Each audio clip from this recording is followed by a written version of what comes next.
du programme où j'ai le plaisir et l'honneur d'accueillir à mes côtés Tarek Obrou, grand imam de Bordeaux, pour aborder le sujet pour une lecture et une pratique de réconciliation. Je vous souhaite la bienvenue. Tarek Obrou.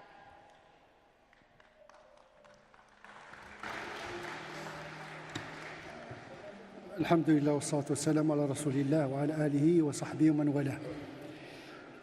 J'ai choisi ce vocable de réconciliation parce que je considère que ce mot répond d'une certaine manière à l'actualité brûlante que nous vivons aujourd'hui.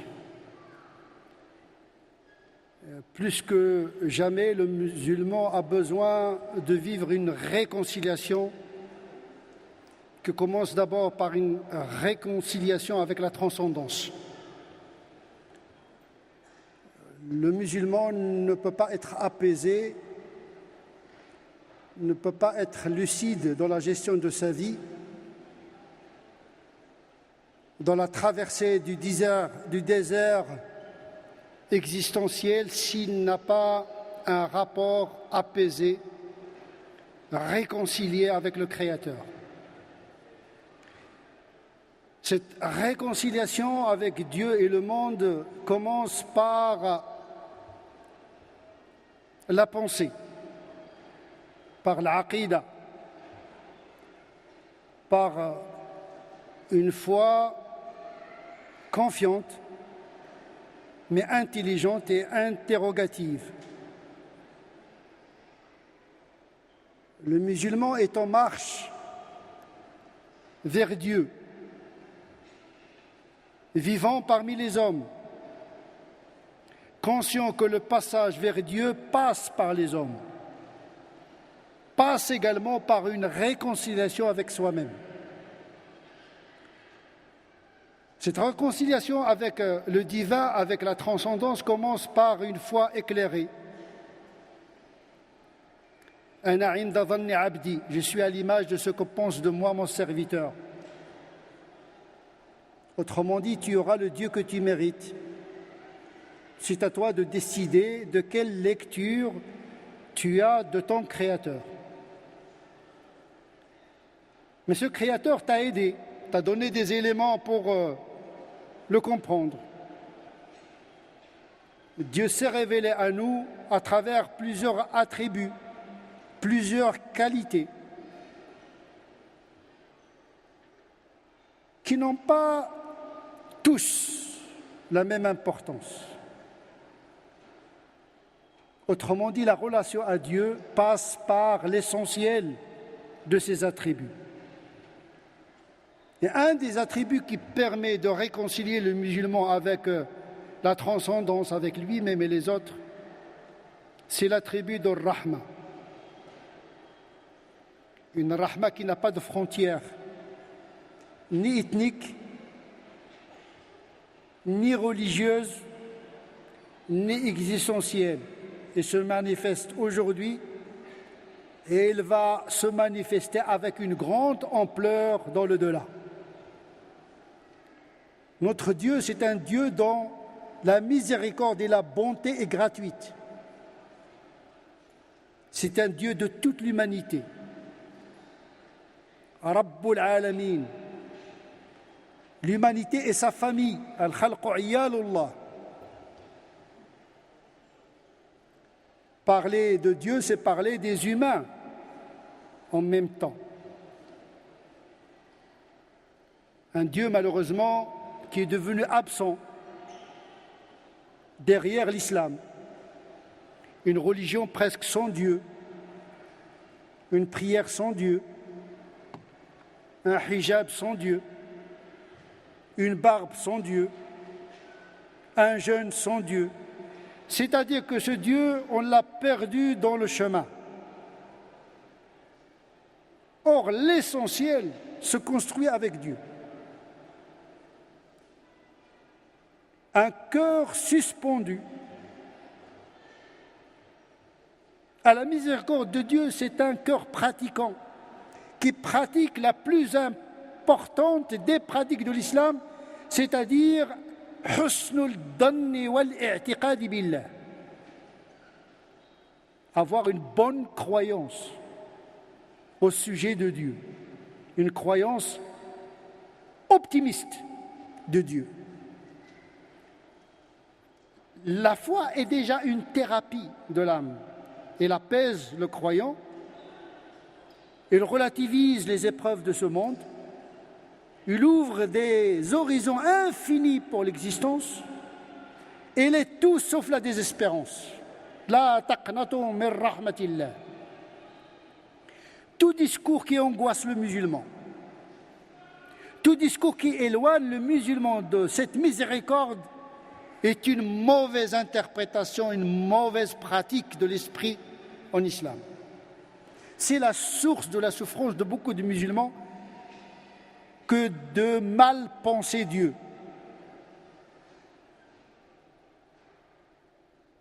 Un Dieu qui ne se confisque pas. Un Dieu qu'on ne doit pas le mobiliser contre les autres. Un Dieu, au fond, à l'origine, qui cherche à unifier l'humanité, au-delà des clôtures ethniques, religieuses. Ta'alaw ila kalimatin sawa. Le Coran, c'est un discours de relation et pas de rupture.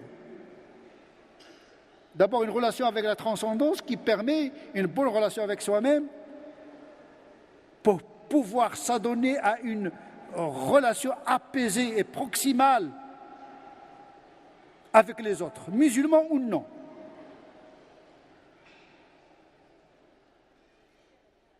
Une miséricorde qui est réservée également aux non-croyants.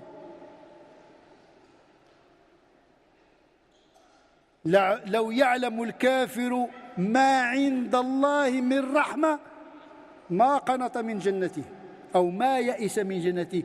Si le mécréant c'est celui qui a rencontré Mahomet, il a vu ses miracles et qui a choisi volontairement, par orgueil, en connaissance de cause, de ne pas le reconnaître comme le véridique. Le mécréant du Coran, ce n'est pas l'incroyant d'aujourd'hui. Malgré tout cela, le mécréant du moment coranique, s'il savait ce que Dieu a réservé comme miséricorde le jour du jugement dernier, il n'aurait pas désespéré de sa miséricorde et de son paradis. Il faut que la foi nous ouvre sur le monde. En vérité, il faut commencer par là. Un discours sur Dieu, sur l'homme, sur la foi, avant même de passer à la pratique exotérique, le culte et l'éthique. Donc il faut revoir notre discours sur la foi, sur Dieu, sur l'homme, le musulman, le non-musulman. Il y a de ces pensées qui procurent la rupture mentale, de la souffrance inutilement, qui crée de la haine, qui sécrète la vengeance. Ce musulman ne peut pas être réconcilié avec la transcendance. Sa prière n'aura aucun impact sur lui. Parce que la prière, sa qualité dépend de la qualité de la croyance en Dieu. Nous faisons tous les mêmes prosternations, mais pas avec la même qualité de foi. Donc la première des pratiques, c'est la pratique de la foi, celle du cœur. D'ailleurs, c'est la foi qui sauve. Ce n'est pas la pratique. C'est l'amour de Dieu qui sauve. Un jour, un homme a posé la question au prophète sallallahu alayhi wa sallam, lui demandant les signes de la fin des temps. Et le prophète de lui répondre, qu'est-ce que tu as préparé pour ce moment? Au lieu de chercher la sémiologie et les signes eschatologiques annonciateurs de la fin des temps, qu'est-ce que tu as préparé à ce moment-là? Parce que déjà la mort, c'est la fin de ton monde.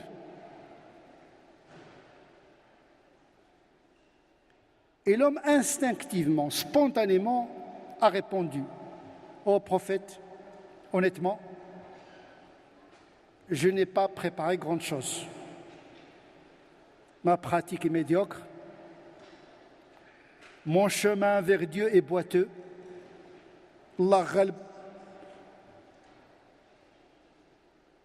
Mon panier est presque vide.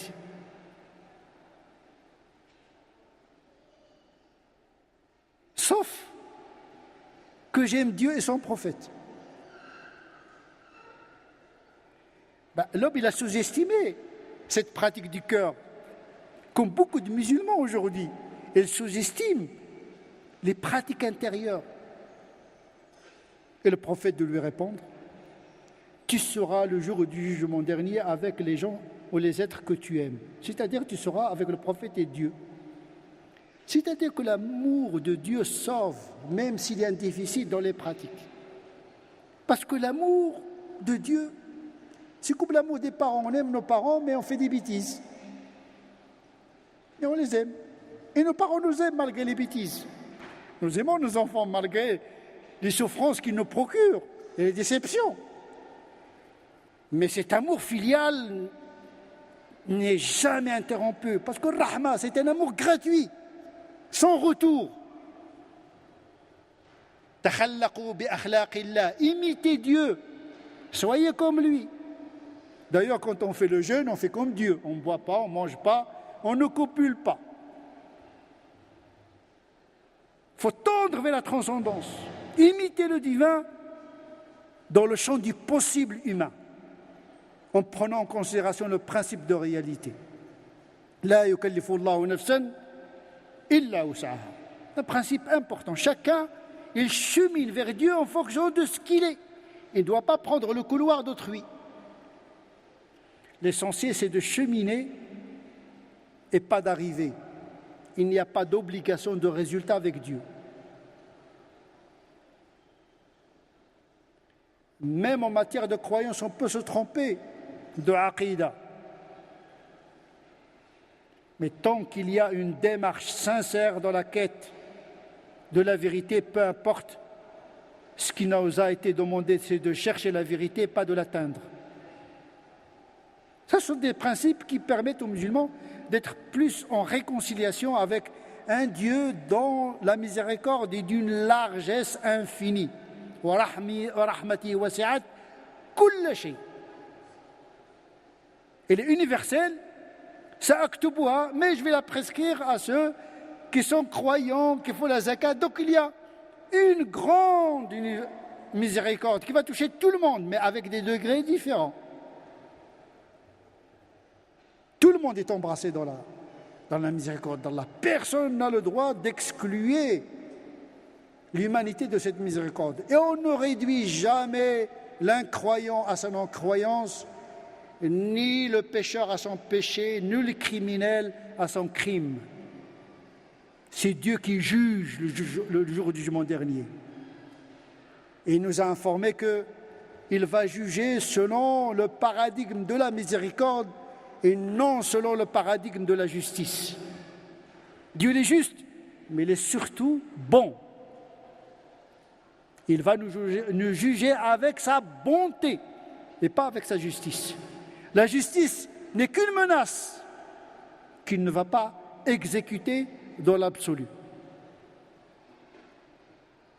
Car le noble, quand il menace, il pardonne, mais quand il promet,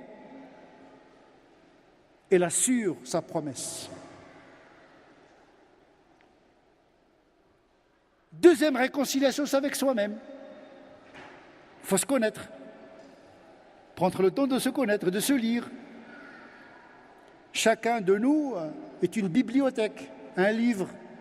Aucune vie n'est absurde. Il faut donner sens à notre vie avec ses hauts et ses bas.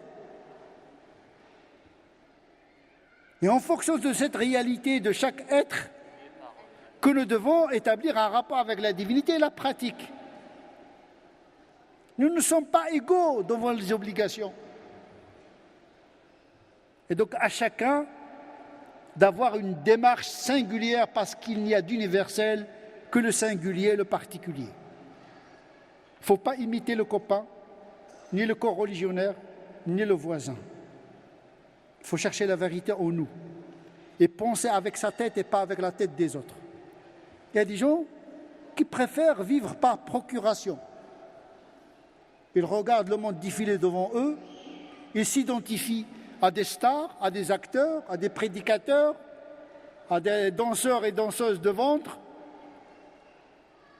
Non, chacun de nous doit s'identifier à lui-même. Chacun est à l'image de Dieu. Pourquoi chercher l'imitation ailleurs? La souffrance de l'être humain vient du fait qu'il se méprise lui-même, ce désespoir de soi-même,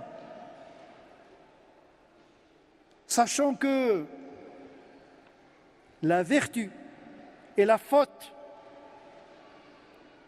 ce n'est pas ça qui va intéresser Dieu. Comme disaient les mystiques, il se peut qu'une vertu soit un moyen d'aller en enfer. Car une vertu, une pratique religieuse qui nourrit l'orgueil, eh bien, elle prépare le chemin vers l'enfer, parce que l'orgueil est le pire des péchés, c'est le premier péché dans l'histoire de la création. Il se peut qu'une faute soit un moyen d'accéder au paradis.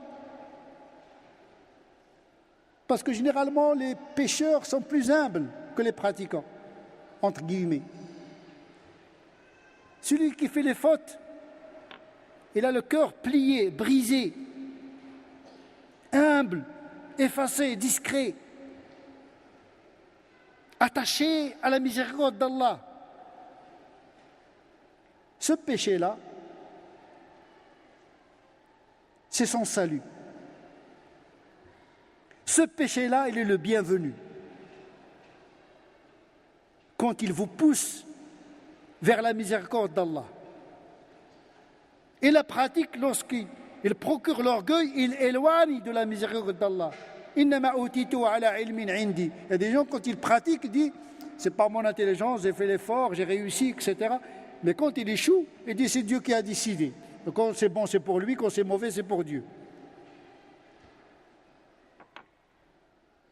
Et donc, ce qui intéresse Dieu, en tout cas, selon une théologie juste, ce n'est pas le bien et le mal que commet le musulman, mais que fait le musulman du bien et du mal? Comment il les convertit dans une économie spirituelle qui l'aide à marcher vers Dieu? Il ne faut pas que la faute désespère, au contraire, il faut que la faute augmente l'espérance en Dieu. Il ne faut pas que la vertu, la pratique, pousse à la suffisance. Mais tout le monde doit négocier son rythme. La yukallifu Allahu nafsan illa ma ataha, la yukallifu Allahu nafsan illa wus'aha. Le Coran fait la nuance entre deux champs de possibilités. Le champ de possibilités intrinsèques lié à la génétique, la physiologie, l'éducation, le déterminisme sociologique. On n'a pas le même corps, on n'a pas la même colère. Il y a des facteurs biologiques qui déterminent le rapport à la pratique, mais sont pris en considération par Dieu subhanahu wa ta'ala. Ce wus'a.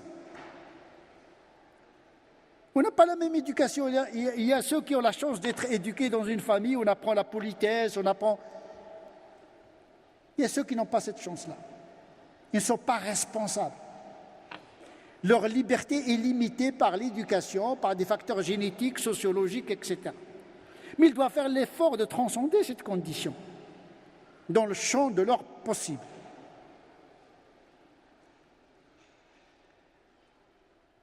Et puis le champ du possible extrinsèque en fonction des situations qui s'imposent aux musulmans, d'avoir l'intelligence d'adapter son comportement en fonction des situations comme le fait l'animal dans la jungle.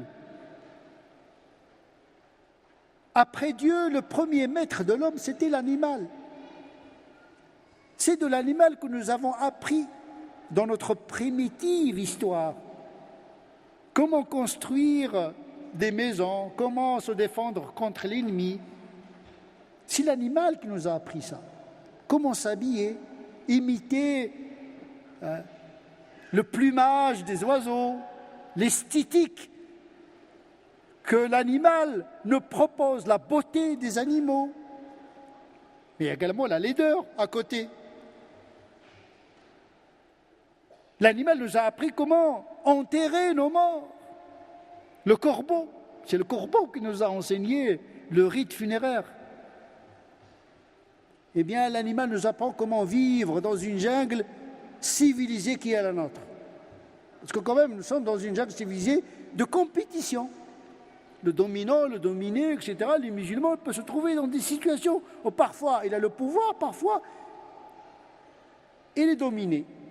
Et il doit toujours ajuster ses pratiques, les prières, le jeûne, toutes ces pratiques-là. Le principe est gardé, mais le rythme et l'intensité sont négociés en fonction de la situation. Surtout dans un moment où la France passe par une crise,